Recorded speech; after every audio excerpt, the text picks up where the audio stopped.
Saudade da minha fazenda. Se não fosse eu perder 3 fazendas no poker, eu podia ser o rei do gado, né?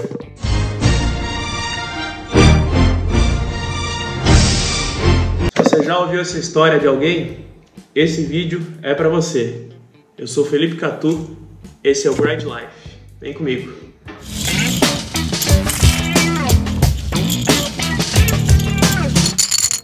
E aí, players? Bom, já vamos começar o canal com polêmica. Um assunto muito polêmico. Mas meu! Vamos falar sobre essa história que eu acho que todo mundo um dia já ouviu desde que começa a jogar poker. Ah, porque eu tenho um tio que perdeu 3 fazendas. Para com essa porra aí, meu irmão! Eu nunca conheci o cara que perdeu as 3 fazendas, nunca. Você que não é do poker, tá assistindo esse vídeo, quer entender um pouco mais desse universo, eu sou Felipe Catu, eu jogo poker desde 2008, 2009. Eu fui campeão de um dos eventos da Copa do Mundo de Poker aqui em São Paulo em 2017. Para você que não é do poker, eu quero explicar mais ou menos, tentar explicar de uma maneira simples como isso é um mito. Primeira coisa, o poker se joga com fichas. Então, eu vou citar um exemplo bem simples. Você entra numa mesa de cash game, onde a ficha tem um valor, aí o cash game, a ficha tem valor monetário, e o torneio a ficha não tem valor monetário. Se você senta com 500 numa mesa de cash game ou de ring game, você tem 500 reais ou 500 dólares por fora do Brasil. Se você vai jogar torneio, geralmente você vai pagar, vamos supor, você paga 100 reais na inscrição, você vai receber 20 mil fichas. Essas fichas não têm valor monetário. No cash game elas têm valor monetário. Essa é a diferença entre cash e torneio. Se você apostar todas as suas fichas, você apostou 500, você tem uma mão muito boa, você decidiu apostar 500. Mas um jogador tem 1.200 fichas, outro jogador tem 1.500 fichas. Você só pode ganhar proporcionalmente ao que você apostou. Se eu apostei 500, outro jogador 1.000, outro 1.500, eu, com as minhas 500 fichas, vou ganhar no máximo 1.500. Vão ser os meus 500, aqueles 500 do outro jogador e aqueles 500 daquele terceiro jogador. Entre eles vão ter um side pot. O que seria side pot? Uma nova quantidade de fichas onde só eles dois participam. Vão ser os meus 1.500 aqui e entre eles vai sobrar 500 de um e vai ter mais 500 do outro. Ou seja, eles vão jogar 1.000 só entre eles dois e a gente vai jogar 1.500 entre nós 3, certo? É assim que funciona. Ah, mas você tem uma mão muito boa? Aí eu jogo a chave do carro, eu jogo o documento da casa, o documento da moto, o documento, eu jogo a minha fazenda. Gente, isso não existe. Isso não existe. Você não pode jogar chave de moto, chave de carro, documento numa mesa. Qualquer clube de poker que se preze hoje no Brasil, e eu convido você a conhecer, mora em São Paulo, vai no H2 Club, fica no Henrique Schaumann, pertinho do McDonald's do Henrique Schaumann, vai no Nuts. Cara, a gente tem diversos clubes aqui em São Paulo, Guerra, os clubes que levam o esporte muito a sério.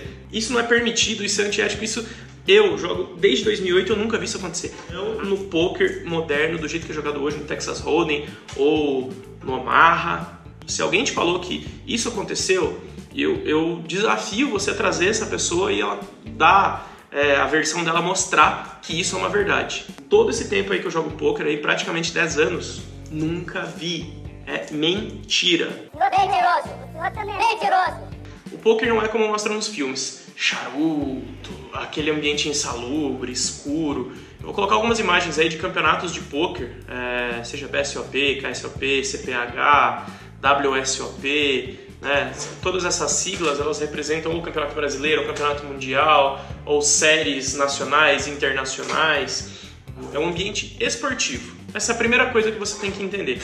Ah, mas poker não é esporte, poker é jogo de azar. No, God! Ele é sim um esporte. Ah, mas não sei o que, porque é jogo. Se você entrar hoje no site do Ministério do Esporte, vai ter a Confederação Brasileira de Texas Hold'em. Texas Hold'em é uma das modalidades de poker, ele é a modalidade mais praticada do poker hoje. Diferente daquela modalidade que aparece nos filmes, que você joga com 5 cartas, e o poker é pura sorte, e se você sair só com um jogo ruim, para isso que existe o estudo do poker. Hoje eu posso citar diversos times no Brasil e fora, professores. A gente tem o 4Bet, a gente tem Poker Lab, a gente tem Lineup, a gente tem aí o Thiago Decano, a gente tem o Inagame do André Akari, tem o Ben Spi, que é, acho que internacionalmente um dos maiores professores. Então assim, a gente tem pessoas que estudam a matemática do jogo, estudam a parte psicológica, comportamento dos jogadores. Uma situação determinada no poker é um spot.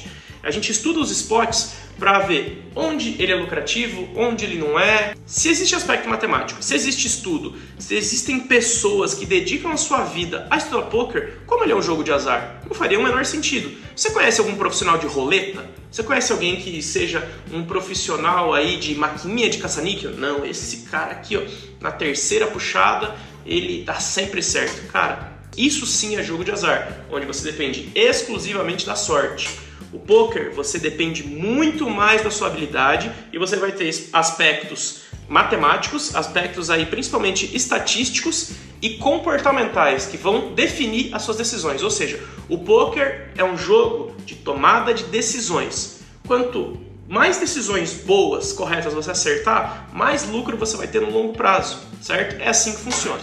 No poker a gente tem uma palavra muito famosa chamada tilt. O jogador tilta, né? A gente transformou isso num verbo praticamente. O jogador ele tilta quando acontece, tem uma vez numa mesa final, eu me envolvi em all-in com um par de as e contra o Rael, que é um amigão meu, que ele tem as e rei. E a gente acabou empatando essa mão. Isso vai acontecer, acho que aí, se eu não me engano, 6% das vezes, né? 92% das vezes eu vou ganhar e existe aí 6 ou 4% de chance de dar empate essa mão. Aconteceu. O flop bate 4, 5 e 3, 5, 4 e 3, duas cartas de paus. Ainda podemos acontecer o empate. Pode acontecer o empate. Vamos ao turn. Então, 2 de copas e split pot na mesa da Deus do céu. Meu Deus do céu. Por mais que você tenha a melhor mão, estatisticamente, matematicamente, a gente vai ter vezes que essa mão vai perder. Isso é o que dá o brilhantismo do poker. Você tem que saber lidar com esse tipo de adversidade. A maioria das vezes você vai ganhar no poker apostando as suas fichas e o seu adversário desistindo, que a gente chama de fold. Não é interessante para ele pagar essa aposta, ele desiste do jogo e você recolhe aquelas fichas. Se você jogar só na habilidade, sem mostrar suas cartas, a grande esmagadora maioria das vezes você vai ganhar essas fichas, certo? Então isso prova que existe uma questão muito maior de habilidade. Isso sem citar outras nuances do poker, que onde você está na mesa, se você é o último a falar, a sua vantagem em falar por último é muito maior, ou seja, você é o último a tomar uma decisão. A sua quantidade de fichas, que a gente chama de stack, o controle emocional, a leitura de mesa, ou seja, como os jogadores estão se comportando na mesa, esse jogador ele está mais nervoso, ele está menos nervoso, às vezes você passa um blefe e mostra, é como se você desse uma caneta no seu adversário, ou seja, de maneira, com a sua habilidade, você tenta desestabilizar o seu adversário e isso vai fazer com que você seja lucrativo. Mais uma prova que existe muita habilidade envolvida no poker. Eu vou entrar numa outra linha de raciocínio, certo? No final de semana, alguém encheu a cara, bebeu pra caramba, foi lá e bateu o carro. Aí a mãe do cara liga lá na caninha 51. Ô, caninha 51, meu filho encheu a cara de bebida, bateu o carro. A culpa é de vocês por ele ter batido o carro. A culpa é da 51? Não, ninguém obrigou o cara a beber, certo? Muito menos ninguém obrigou ele a beber e dirigir, o que é um erro, certo? Mesma coisa, um cara foi lá e comprou uma F-250 parcelada porque é uma baita de uma caminhonete, assim ele vai pegar várias gatinhas, ele vai ser um meninão. Daí ele não vem se pagar, porque ele foi mandado embora 4 meses depois. Daí ele liga na Ford, vocês venderam uma caminhonete muito cara, isso destruiu a minha vida, eu não consigo mais pagar a caminhonete. A culpa é da Ford? Não, a culpa é da pessoa que não fez o seu planejamento, ocorreu uma adversidade. Você não pode culpar o poker por um comportamento que as pessoas não têm controle. Se a pessoa ela não tem controle sobre a vida dela, imagina se ela vai ter controle jogando, né? Por mais que seja um esporte. Por exemplo, se uma pessoa joga futebol todo dia, beleza, ele é um atleta. Agora, se o cara joga poker todo dia, não, ele é viciado. Poxa, eu conheço diversos jogadores profissionais que têm isso como profissão mesmo, ou no poker a gente chama de reg, que seria um jogador regular, ou pro, enfim. Eu posso citar aqui diversos amigos meus que jogam aí poker regularmente, 5, 6 vezes por semana, 10, 12 horas. Isso torna ele viciado? De maneira nenhuma. Se ele não jogar, ele não come, ele não paga a sua conta, ele não paga o boleto do final do mês. Mas a grande maioria dos jogadores são jogadores recreativos. É um jogador que vai jogar 1, 2, 3 vezes por semana, entendeu? Vai jogar um home game na casa dele. Poxa, o poker, ele é para unir as pessoas. É muito comum você pegar as pessoas aí numa quarta-feira aí, a galera reúne, faz um churrasco, joga um home game, um clima de festa, um clima de amizade. O poker é para isso, é para unir as pessoas, principalmente no jogador recreativo, certo? Ele traz esse clima de amizade. Você não pode culpar uma modalidade esportiva, um jogo tão bonito, por pessoas que têm o seu descontrole. Vamos supor, poxa, a mulher do cara gastou, 5 vezes o salário em sapato, bolsa. Poxa, a culpa é da Chanel? A culpa é, sei lá, da Vitor Hugo, que tem bolsa muito cara? Não. A culpa é de uma pessoa que está comprando coisas muito mais caras que não estão dentro da realidade social ou da realidade financeira dela. No poker é a mesma coisa. Cara, no poker tem torneio de $1 centavo na internet. Tem aí torneios onde você não paga inscrição, que a gente chama de free roll, a pessoa joga de graça e ela concorre a prêmios em dinheiro, ou seja, você pode jogar de graça e ainda ganhar dinheiro, certo? A gente tem torneio aí de R$150 que pagam, 15 mil pro campeão, 20 mil pro campeão. Olha, o retorno é muito grande, entendeu? Só que, poxa, se a pessoa vai lá, joga um torneio de R$1.000 e deixou de pagar a conta de luz dela, essa pessoa está muito errada. Se você joga poker com pressão financeira, você está jogando errado. Mas veja bem, o problema não é do poker, o problema é do descontrole da pessoa.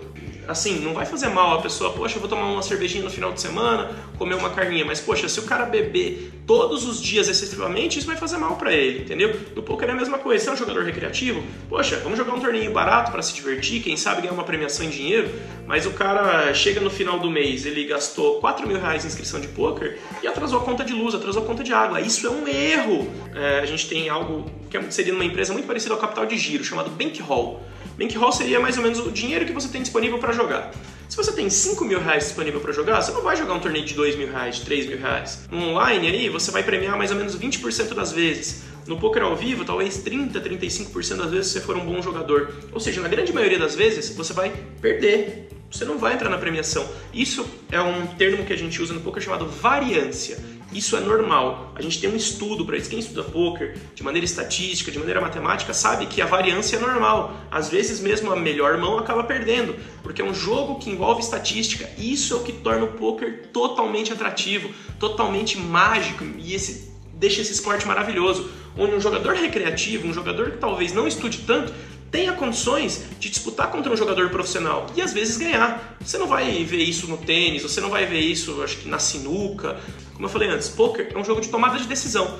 Se naquele dia você tomou várias boas decisões, mesmo que você nem entenda tão bem os conceitos matemáticos, você provavelmente vai ter sucesso, certo? E um jogador profissional, um jogador regular, geralmente é um cara que toma excelentes decisões, mas talvez aquele dia ele não está tão bem, ele não consiga tomar as melhores decisões, tal, ou a questão estatística não favoreceu ele, que a gente chama novamente de variância, certo? Então, poxa, um recreativo pode sim ganhar de um jogador profissional. Os jogadores regulares e profissionais, geralmente eles vão ter sucesso de maneira recorrente, justamente por serem jogadores que tomam as melhores decisões, certo? Mas isso não quer dizer que um recreativo, um jogador que joga de vez em quando, não possa ganhar. E como eu tenho um exemplo aqui do Robert Lee. Robert Lee, ele foi campeão mundial. O Robert Lee é um exemplo clássico disso. Ele é um jogador que ele tem a empresa dele, ele tem as suas atribuições fora do poker, mas ele foi lá, torneio, se não me engano, com mais de 13 mil pessoas, lá em Las Vegas, e ganhou $1 milhão, certo? Poxa, por ele ser recreativo, ele é um jogador ruim? De maneira nenhuma. Ele é um cara que estuda, é um cara que se dedica, tem esse perfil de ser um embaixador do poker por ser um jogador que é um jogador recreativo. Ele não é um jogador profissional. E ele conseguiu. Ele estuda, ele se dedica, ele tomou as melhores decisões e teve sucesso por isso.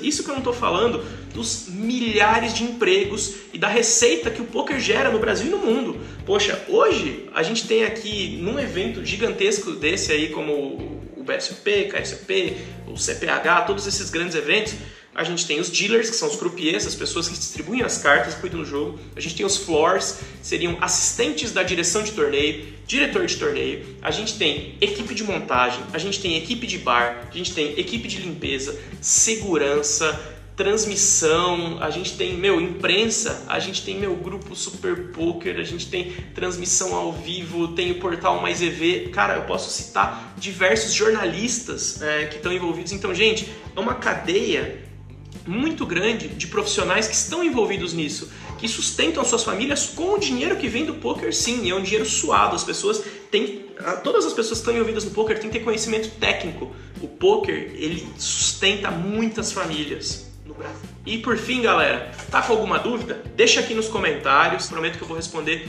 tudo que eu puder. Então, gente, vamos trabalhar para o nosso esporte ser maravilhoso como ele é e crescer cada vez mais aqui no Brasil. Curta, compartilhe, mostre para todo mundo, vamos acabar com o preconceito, vamos acabar com a ignorância.